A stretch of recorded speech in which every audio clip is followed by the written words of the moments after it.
नमस्कार साथियों, स्वागत आप सभी का आपके अपने YouTube चैनल पर। साथियों, हिंदी साहित्य की इस निःशुल्क सीरीज में आप सभी का स्वागत। साथियों, आज हमारी क्लास नंबर 8 रहेगी, जिसमें हम लगातार 7 क्लासों से आदिकाल के बारे में चर्चा करते आ रहे हैं और आज भी हमारी आदिकाल से संबंधित क्लास रहने वाली है। आपका एक भी प्रश्न इन क्लासेस से बाहर नहीं होगा, चाहे आप किसी भी लेवल की एग्जाम की तैयारी कर रहे हैं, चाहे आप grade first, grade second, NET, PGT, TGT, RPSC grade first second, EMRS, KVS, NVS, GIC teacher, PhD entrance, कहीं भी किसी रूप में अगर आप हिंदी साहित्य पढ़ रहे हैं तो ये क्लास आप सभी के लिए बहुत उपयोगी होने वाली है। तो ये प्रश्नोत्तरी और प्रश्नोत्तरी भी आपके लिए व्याख्यात्मक प्रश्नोत्तरी और निःशुल्क रूप से जुड़ने के लिए हमारे साथ आप चैनल को सब्सक्राइब करके जुड़ सकते हैं। तो शुरुआत करते हैं आज का सेशन। पहला प्रश्न आपकी स्क्रीन पर। साथियों, पहला प्रश्न है, भविष्यत कहा के रचनाकार हैं। प्रश्न नंबर 1, भविष्यत कहा के रचनाकार हैं पुष्पदंत, शंभु, धनपाल या सरहपा। कौन भविष्यत कहा के रचनाकार हैं? तो साथियों, आप सभी को पता है जो भविष्यत कहा जो रचना है वो रचना है किसकी? साथियों, धनपाल की रचना है। किसकी रचना है? धनपाल की रचना है। ठीक है, ये जो धनपाल हैं ये साथियों कैसे कवि हैं? ये आदि कवि ही हैं, यानी आदिकाल से संबंधित है। इनका संबंध बताओ किससे है? आदिकाल से संबंधित है। और ध्यान रखना, इनका जो मुख्य जो भाषा का इन्होंने इसका प्रयोग किया वो रहा है अपभ्रंश भाषा। अपभ्रंश भाषा के आदिकालीन कवि ये कहे जाते हैं। साथियों, इसके अलावा मैं बात करूं कि जैसे हम बात करें अलग अलग जो विद्वान आपको यहाँ रचनाकार दिखाए रखे हैं उनकी मैं आपसे छोटी छोटी सी चर्चा कर लेता हूँ। जैसे बात करें हम किसकी? शंभू की बात करें। शंभू की बात करें तो शंभू की कुछ महत्वपूर्ण रचनाएं आपको याद होनी चाहिए। जैसे बात करें शंभू की एक महत्वपूर्ण रचना है जिसका नाम है पवमचर्यु। एक रचना है इसकी ऋट्नेमी। ऋट्नेमी महत्वपूर्ण चर्चा मैं आपसे करूंगा प्रत्येक प्रश्न में। इसके अलावा बात करें हम शंभु छंद। कौन सा? शंभु छंद जो रचना है वो भी बताओ किसकी है? शंभु की रचना ही है। इसके अलावा बात करूं मैं पुष्पदंत की, तो पुष्पदंत की एक महत्वपूर्ण रचना है जिसका नाम है महापुराण। महत्वपूर्ण रचनाओं की बात कर रहा हूं जो लगातार आपके एग्जाम में पूछी जाती है। महापुराण रचना किसकी है? पुष्पदंत की रचना है। वहीं आपके बात करें हम सरहपा से संबंधित जो महत्वपूर्ण तथ्य है तो ध्यान रखना है, सरहपा को हिंदी का क्या माना जाता है? प्रथम कवि।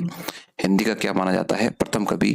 और हिंदी का प्रथम कवि मानने वाले जो मनोविज्ञान साहित्यकार हैं जो है राहुल सांकृत्यायन। अर्थात राहुल सांकृत्यायन के अनुसार जो सरहपा हैं वो हिंदी के कौन से कवि माने जाते हैं? प्रथम कवि माने जाते हैं। तो इस प्रश्न का आंसर तो आपका क्या रहेगा? भविष्यत कहा के रचनाकार कौन है? धनपाल है। ये धनपाल है, आदिकालीन कवि है, अपभ्रंश भाषा का इन्होंने प्रयोग किया है। वहीं आपको इसके अलावा एक्स्ट्रा चीज याद रखनी है, पुष्पदंत की रचना है महापुराण। वही शंभु महत्वपूर्ण कवि है, इनकी पयमचरु है, ऋट्नेमी है, शंभु छंद है, ये भी किनकी रचना है? शंभु की रचना है। वही बात करें सरहपा को राहुल सांकृत्यायन ने बताओ क्या कहा है? हिंदी का प्रथम कवि कहा है। चलिए भाई, प्रश्न नंबर 2 की हम चर्चा करेंगे। प्रश्न संख्या 2 क्या कह रहा है कि विद्यापति, कौन से पति? विद्यापति ने कुल कितने ग्रंथों की रचना की? विद्यापति ने कुल कितने ग्रंथों की रचना की? क्या 10, 12, 16 या 14? आप सभी को पता है विद्यापति की जो रचनाएं हैं वो कितनी है? 16। कितनी है बताओ? 16। भाई ऐसे याद रखोगे, 4 इसमें आ रहे हैं विद्यापति में तो 4 को 4 से मल्टीप्लाई कर दो, 4 चौको 16। तो इस तरह से आपको ध्यान रखना है, याद रखना है, कैसे भी हम याद रखें। तो 16 जो रचना है वो ग्रंथ है वो किसकी है बताओ? विद्यापति की है। ठीक है, विद्यापति को और भी आपको ध्यान रख सकता है, विद्यापति को कहा जाता है बताओ क्या? मैथिल कोकिल। विद्यापति को क्या कहा जाता है?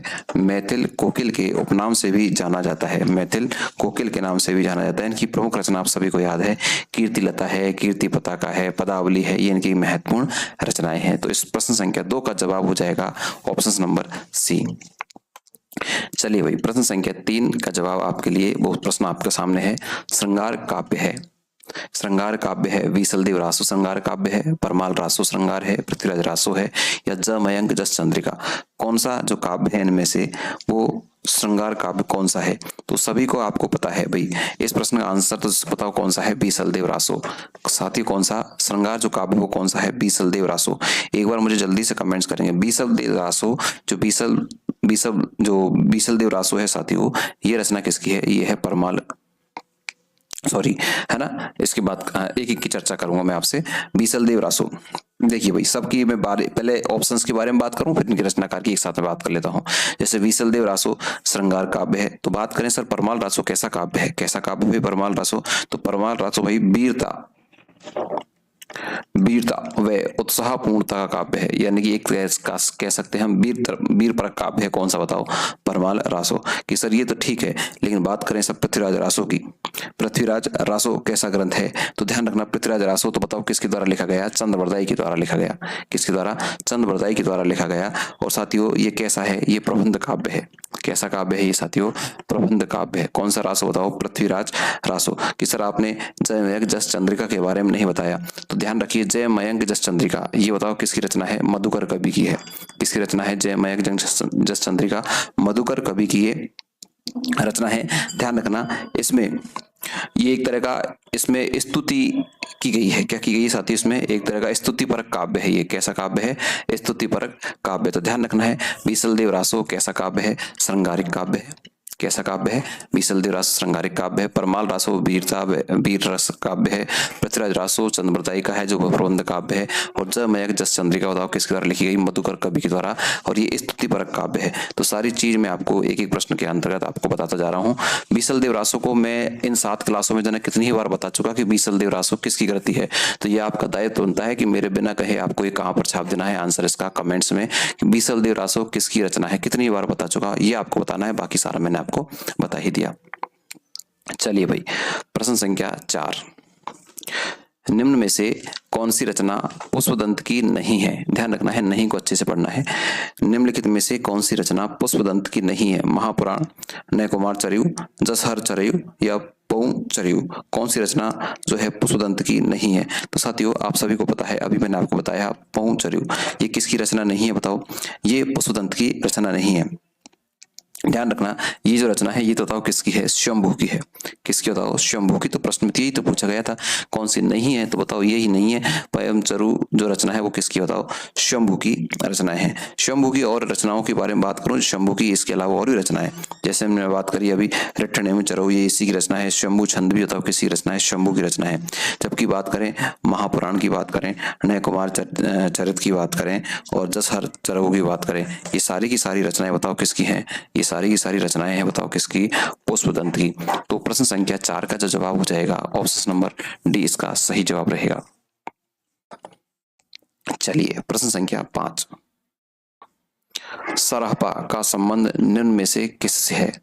सरहपा का संबंध निम्न में से किससे है? सिद्ध साहित्य, रासो साहित्य, नाथ साहित्य, जैन साहित्य? कितना सिंपल सा प्रश्न है, तो सभी को पता है। सरहपा से मिला देना। सरहपा का संबंध बताओ किससे है? सिद्ध साहित्य से।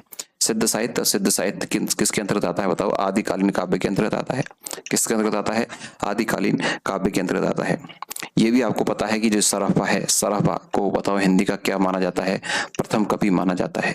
हिंदी का प्रथम कवि। इसको हिंदी का प्रथम कवि कहने वाले जो रचनाकार है वो कौन से हैं बताओ? राहुल सांकृत्य ने हिंदी का बताओ क्या कहा है? प्रथम कवि कहा है। वहीं बात करूं मैं रासो साहित्य की, रासो साहित्य में आते हैं आपके जैसे चंद्रवरदाई की बात करें, किसकी बात करें? चंद्रवरदाई की बात करें। वहीं रासो साहित्य की बात करें, जगनिक की बात करें, किसकी बात करें? जगनिक की बात करें। नरपति नाल्हा, नरपति नाल्हे भी इसमें आते हैं। चरपटनाथ भी इसमें आते हैं। चौरंगीनाथ भी इसी में आते हैं। ध्यान रखना है आपको, है ना। वहीं जैन साहित्य की मैं बात करूं तो जैन साहित्य में आपके शालिभद्र सूर्य आता है, जैन दत्त सूर्य आता है, आचार्य देवसेन आता है, आसु आता है, विजय सेन सूर्य आता है। ये सारे के सारे इससे संबंधित है। वहीं सर गोरखनाथ, ये नाथ साहित्य में तो आपका गोरखनाथ आता है, चरपटनाथ आता है, गोरखनाथ आता है, इसमें चरपटनाथ आता है, चौरंगीनाथ आता है। ये किसके अंतर्गत आते हैं बताओ? नाथ साहित्य के अंतर्गत आते हैं। तो यहाँ तो प्रश्न यह पूछा गया था कि सरहपा का संबंध निम्न में से किससे है? तो किससे बताओ? सिद्ध साहित्य से है। प्रश्न संख्या 5 का जवाब रहेगा ऑप्शन नंबर 1। प्रश्न संख्या 6, प्रश्न संख्या 6 देखिए भाई, प्रश्न संख्या 6 क्या है? निम्न में से कौन सी शिलांकित कृति है? निम्न में से कौन सी शिलांकित कृति है? जल्दी से आप जवाब दीजिएगा। शिलांकित कृति तो वही पहाड़ नहीं है, ये नहीं है, ये नहीं होता। कौन सी है? राउलवेल। कौन सी है? राउलवेल। राउलवेल कैसी कृति है? शिलांकित कृति है। इसके रचयिता आप सभी को पता है कौन है बताओ? रोड़ा कवि, रोड़ा कवि इसके रचनाकार हैं। ये जो रचना लिखी थी बताओ कौन सी शताब्दी में? 10वीं शताब्दी में। राउलवेल रचना है वो बताओ कैसी है? गद्य पद्य मिश्रित रचना है। कैसी रचना है? गद्य पद्य मिश्रित, जिसे अपन कह सकते हैं चंपू काव्य। जिसे क्या कह सकते हैं अपन? चंपू काव्य कह सकते हैं। इस ग्रंथ की जो नायिका है, नायिका तो बताओ कौन है? राहुल। इस ग्रंथ की नायिका तो बताओ कौन है? राहुल है। जबकि बताओ कौन है? वेल इसका नायक हो जाएगा। इसमें राहुल वेल में बताओ कैसा वर्णन किया गया है? नक्सिक वर्णन किया गया है। कैसा वर्णन किया गया है? नक्सिक वर्णन किया गया है। तो सारी चीजें आपको ध्यान रखनी है। तो कौन सी कृति या कौन सी रचना शिलांकित है? तो कौन सी है? राहुल वेल। ये किसके द्वारा लिखी है? कवि रोड़ा के द्वारा 10वीं शताब्दी में। गद्य पद्य मिश्रित बताओ कैसा काव्य है? चंपू काव्य है। राहुल इसकी नायिका है, वेल इसका नायक है। और इसमें बताओ नक्सिक वर्णन जो परंपरा है उसको प्रारंभ इसी में किया गया था। चलिए भाई, प्रश्न संख्या 6 का जवाब हो जाएगा ऑप्शन नंबर बी। प्रश्न संख्या 7, शालिभद्र सूरी की रचना का नाम है। शालिभद्र सूरी की रचना का नाम है नेमिनाथ रास, भरतेश्वर बाहुबली रास, सुमतिगण रास या जमयंक जस चंद्रिका। कौन सी रचना है बताओ किसकी होती है? शालिभद्र सूरी। चलिए भाई, इसका सही जवाब क्या हो जाएगा? Option number B, Bharateshwar Bahubali Ras किसकी रचना है? शालिभद्र सूरी की रचना है भरतेश्वर बाहुबली रास। ये बताओ कब? 1184 में। कब बताओ? 1184 ईस्वी में रचित गई थी। इसमें कितने छंदों का प्रयोग किया गया था? ध्यान रखना, 205 छंदों का इसमें क्या किया गया था? प्रयोग किया गया था। ये एक तरह का कैसा काव्य बताओ? खंड काव्य है। एक तरह से कैसा काव्य? खंड काव्य है। ठीक है आपको। जबकि बात करें सुमतिगण, कौन सा? सुमतिगण। और ये जो नेमिनाथ रास है, सुमतिगण है, ये बताओ किसकी रचना है? ये मधुकर की है। किसकी बताओ? मधुकर की। नेमिनाथ रास और सुमतिगण रास ये बताओ किसकी है? मधुकर की है। और जयमयक जस चंद्रिका तो बताओ किसकी रचना है? यही बताओ किसकी है? बताओ इसी की है। तो तीनों रचना इसकी है। जबकि शालिभद्र सूरी की बताओ कौन सी है? भरतेश्वर बाहुबली रास। चलिए भाई, प्रश्न संख्या 8वां आपका प्रश्न आ चुका है। अमीर खुसरो किस नाम से जाने जाते थे? अमीर खुसरो किस नाम से जाने जाते थे? जल्दी से आपको आंसर देना है।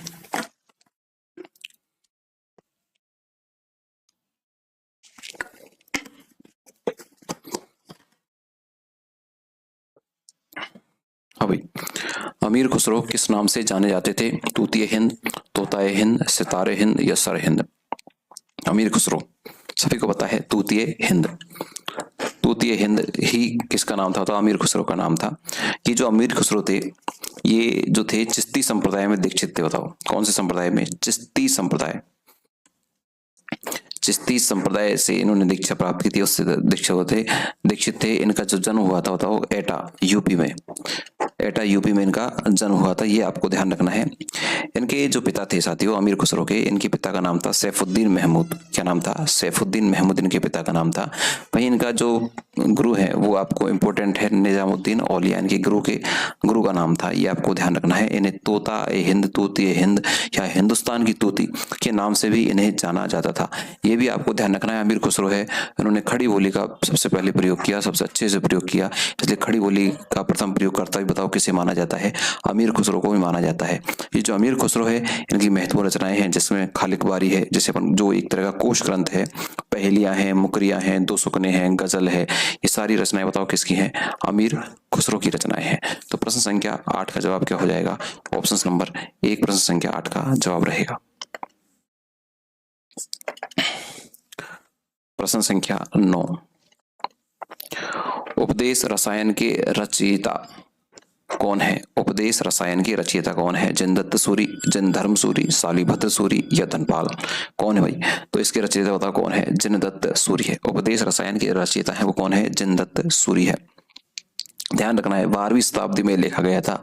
और ध्यान रखना इसमें कितने पद्य हैं? 810 पद्य हैं। इसमें कितने पद्य हैं साथियों? 810 पद्य हैं उपदेश रसायन में, है ना। एक तरह का कैसा गीत है? ये नृत्य गीत है। कैसा है? काव्य, नृत्य गीत काव्य, ये आपको ध्यान रखना है। ठीक है। धनपाल की रचना बता दीजिए, जल्दी से बताओ। धनपाल की रचना भी, मेरे पहले प्रश्न आज की क्लास का हमारे यहीं से चालू हुआ था। भविष्यत कहा कौन से था? भविष्यत कहा किसकी रचना है? धनपाल की रचना है, आपको याद रखना है। ठीक है, चलो। जिनधर्म सूरी, जिनधर्म सूरी, स्थूलभद्र रास, स्थूलभद्र रास के रचनाकार कौन बताओ? जिनधर्म सूरी थे। वही बात करें शालिभद्र सूरी, शालिभद्र सूरी की बताओ कौन सी? अभी पढ़ा है हमने, भरतेश्वर बाहुबली रास, ये किसकी रचना है? शालिभद्र सूरी की। तो ध्यान रखना है जिनदत्त सूरी, उपदेश रसायन, जिनधर्म सूरी, स्थूलभद्र रास, शालिभद्र सूरी। आपको ध्यान रखना है, बताओ कौन सा? भरतेश्वर बाहुबली रास। और बताओ धनपाल, धनपाल की कौन सी है? भविष्यत कहा। साथियों क्लास पसंद आ रही तो क्लास को लाइक जरूर कर लीजिएगा। हाँ भाई, प्रश्न संख्या 10, निम्न में से किस कवि को अपभ्रंश का वाल्मीकि कहा जाता है? निम्न में से किस कवि को अपभ्रंश का वाल्मीकि कहा जाता है? सरहपा, पुष्पदंत, शंभु या हेमचंद? बताओ भाई, किसको अपभ्रंश का वाल्मीकि कहा जाता है? तो ध्यान रखना है शंभु। शंभु को बताओ क्या कहा जाता है? अपभ्रंश का वाल्मीकि कहा जाता है। अपभ्रंश भाषा में इन्होंने रचनाएं की, इसलिए बताओ क्या कहा जाता है इन्हें? अपभ्रंश का वाल्मीकि कहा जाता है। ये आपको ध्यान रखना है।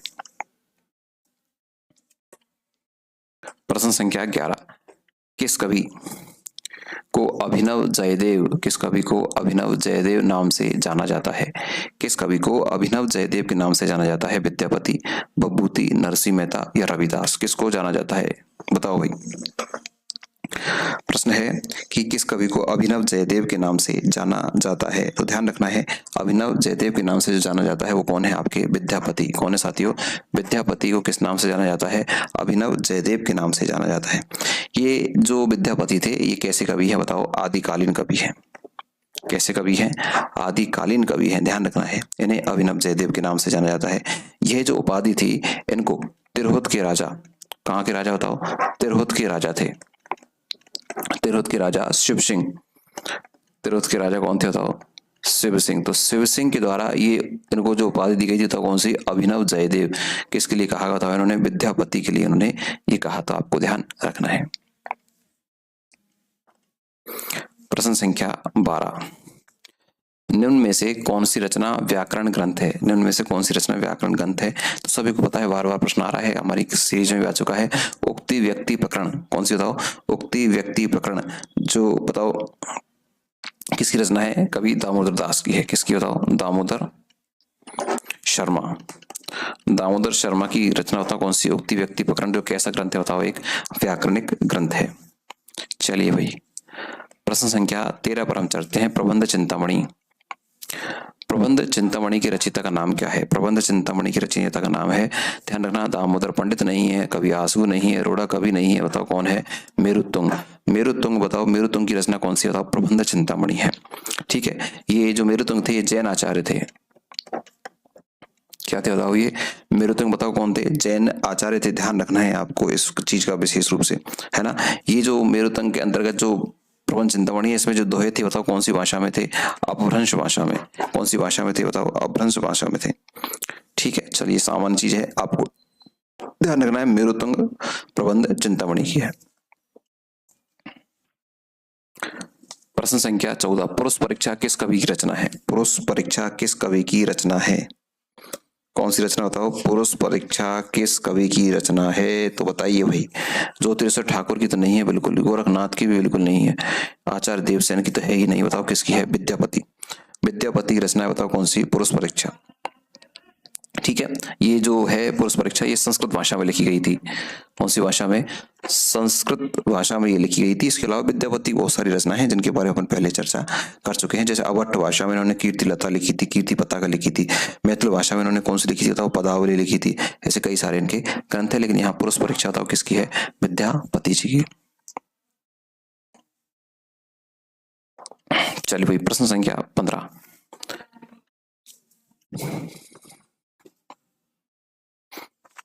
कीर्तिलता किस भाषा की रचना है? अभी अभी बता चुका है इसका आंसर। तो कीर्तिलता किस भाषा की रचना है? कीर्तिलता किस भाषा की रचना है? तो अभी बताया मैंने आपको कौन सी भाषा का है। अवट कीर्तिलता कह दें चाहे कीर्ति पताका कह दें, दोनों ही बताओ किसकी रचना है? विद्यापति की रचना है। और कौन सी भाषा में है? अवट भाषा में। जबकि जो पदावली है वो कौन सी भाषा में? बताओ, मैथिली भाषा में। लेकिन इस प्रश्न का आंसर तो क्या हो जाएगा? प्रश्न संख्या 15 का जवाब हो जाएगा ऑप्शन नंबर 1। चले आगे। चलो भाई, प्रश्न संख्या 16 आपके सामने आ चुका है। आदिकाल में किस कवि ने अवट्ठ भाषा में रचना की? आदिकाल में किस कवि ने अवट्ठ भाषा में रचना की? तो बार बार अवट्ठ भाषा के बारे में आ रहा है। तो देखो भाई, अमीर खुसरो ने तो खड़ी बोली का प्रयोग किया था, आप सभी को पता है। तो ध्यान रखना, जो अवट्ठ भाषा का प्रयोग किया था आदिकाल में वो किसने किया था? अब्दुल रहमान ने किया था। और अब्दुल रहमान की रचना है वो आपको ध्यान रखना है, बताओ कौन सी? संदेश रासक। एग्जाम में पूछी गई है ये, ध्यान रखना। अब्दुल रहमान की रचना कौन सी बताओ? संदेश रासक इनकी रचना है, जो आपको ध्यान रखना है अवट्ठ भाषा में इसको लिखा गया था।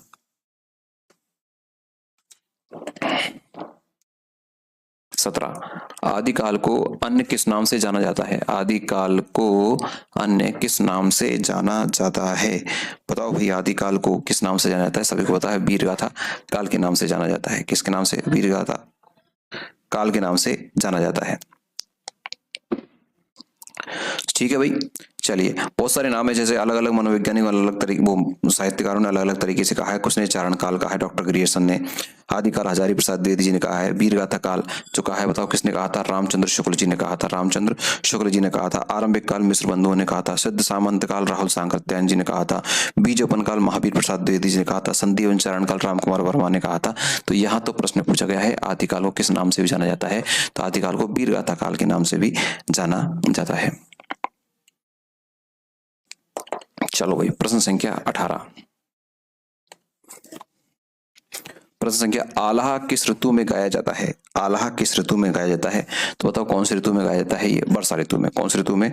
वर्षा ऋतु में गाया जाता है। आप सभी को पता है आलाखंड है। ये आलाखंड बताओ किसके द्वारा लिखा गया था? जगनिक के द्वारा। क्या? किसके द्वारा? जगनिक के द्वारा रखा गया था। इसे ही बताओ क्या कहा जाता है? परमाल रासो कहा जाता है। क्या कहा जाता है इसे? परमाल रासो कहा जाता है। आलाखंड इसे कहा जाता है 1230 ईस्वी में। कब लिखा था इसको? 1230 ईस्वी में लिखा था। ये एक तरह का वीर काव्य है जो सामान्यतः कौन सी ऋतु में गाया जाता है? बताओ, वर्षा ऋतु में गाया जाता है। तो ऑप्शन से इसका सही जवाब होगा प्रश्न संख्या 18 का। चलिए भाई, प्रश्न संख्या 19। किन रचनाकारों की भाषा को संधा भाषा कहा गया? किन रचनाकारों की भाषा को कौन सी भाषा? संधा भाषा कहा गया। तो ध्यान रखना है, ये जो बौद्ध सिद्ध हैं इनकी ही भाषा को बताओ कौन सी भाषा कहा गया? संधा भाषा कहा गया। ये आपको ध्यान रखना है। देखिए, ये जो मुनिदत्त हैं और एद्यब्रज हैं, इन्होंने ये नाम दिया था संधा भाषा, जो अंततः साधनात्मक जो भावनाओं को व्यक्त करने के कारण इनका जो नाम है वो बताओ कौन सा भाषा रखा गया?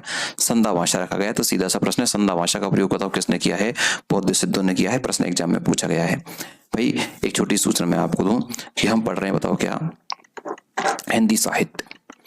ठीक है, हिंदी साहित्य को हम पूर्ण रूप से बताओ कैसा पढ़ेंगे? निःशुल्क, कहीं किसी प्रकार की कोई आपको दिक्कत नहीं है। हिंदी व्याकरण हम पढ़ेंगे, हिंदी व्याकरण को पूर्ण रूप से निःशुल्क पढ़ेंगे। इसके अलावा शिक्षा मनोविज्ञान हम पढ़ेंगे, पूर्ण रूप से निःशुल्क पढ़ेंगे। शिक्षण विद्या पढ़ेंगे, पूर्ण रूप से निःशुल्क पढ़ेंगे। आप सभी निःशुल्क रूप से इस क्लास को, चाहे प्रश्नोत्तरी क्लास हो चाहे व्याख्यात्मक क्लास हो, आपको निःशुल्क रूप से मिलने वाली है। साथ में आप हमारे साथ जुड़ सकते हैं एक छोटा सा एप्लीकेशन डाउनलोड करके, पीके एडवांस साइको इस नाम से आप एप्लीकेशन डाउनलोड करेंगे तो यहाँ पर आप इसको जो है हैंड रिटन नोट्स भी आप यहाँ से प्राप्त कर सकते हैं। बाकी निःशुल्क क्लासेज आपकी यहाँ पर चल ही रही हैं। तो साथियों, क्लास आपको कैसी लगी जरूर बताइएगा। साथ में जो विद्यार्थी हमारे साथ जुड़े हैं अपने मित्रों को शेयर जरूर कीजिएगा। चैनल को सब्सक्राइब नहीं किया है तो चैनल को सब्सक्राइब जरूर कर लीजिएगा। Thank you.